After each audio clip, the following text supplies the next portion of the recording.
Hi friends, இன்றைக்கி Kerala style மத்தி மீன் குழம்பு. அதுக்கு மல்லி, ஜீரகம், பெப்பர், வெந்தயம், பூண்டு, பச்சை மிளகா, காஷ்மீரி மிளகா, வெங்காயம், தக்காளி, லெமன் சைஸ் புளி.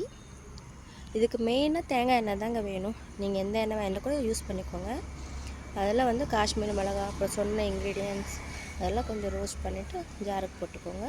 அதுக்கப்புறம் அரை வெங்காயம் போட்டுட்டு அதுவும் லைட்டாக சாட்டட் பண்ணிவிட்டு போட்டுக்கோங்க. அதுக்கப்புறம் அரை முடி தேங்காய், அப்புறம் மஞ்சப்பொடி, அதுவும் நல்லா வதக்கிட்டு ஜாரில் போட்டுக்கோங்க. தண்ணி ஊற்றி நல்லா பிளெண்ட் பண்ணி வச்சுக்கோங்க. அதுக்கப்புறம் ஒரு குழிக்கரண்டி அளவு தேங்காய் எண்ணெய், நீங்கள் எந்த எண்ணெய் கூட யூஸ் பண்ணிக்கலாம். இதுக்கு வெங்காயம் 2 வெங்காயம் போடுறேன். அதுக்கப்புறம் இந்த கார்லிக், பச்சை மிளகா அது போடுறேன். கருவேப்பிலை கொஞ்சம் ஃப்ளேவருக்கு நல்லாயிருக்கும், அது போட்டுட்டு தக்காளி இதெல்லாம் நல்லா சாட்டட் பண்ணுங்கள். நல்லா அந்த பச்சை வாசனைலாம் நல்லா போகணும். தக்காளி கொஞ்சம் சாஃப்ட் ஆகணும்.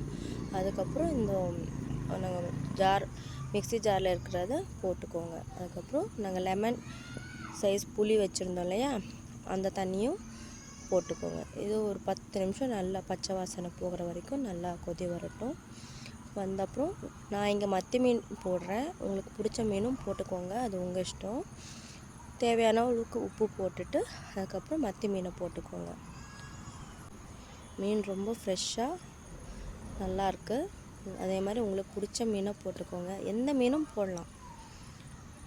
மீன் போட்டுட்டு திரும்ப ஒரு 10 நிமிஷம் நல்லா கொதி வந்தோடனே எடுத்துட்டிங்கன்னா மீன் குழம்பு கேரளா ஸ்டைலில் செம்மையாக இருக்கும். பாயில்ட் ரைஸோ இல்லை நார்மல் ஒயிட் ரைஸோ எதுக்கு வேணால் சாப்பிடுங்க. ஈவன் நீங்கள் தோசை இட்லிக்கு கூட சாப்பிட்லாம். செம்ம டேஸ்ட்டாக இருக்கும். ரொம்ப ரொம்ப சிம்பிளாக ஆனால் ரொம்ப டேஸ்டியாக கேரளா ஸ்டைல் ஃபிஷ் குழம்பு ரெடி. நாளைக்கு பார்க்கலாம். பாய்.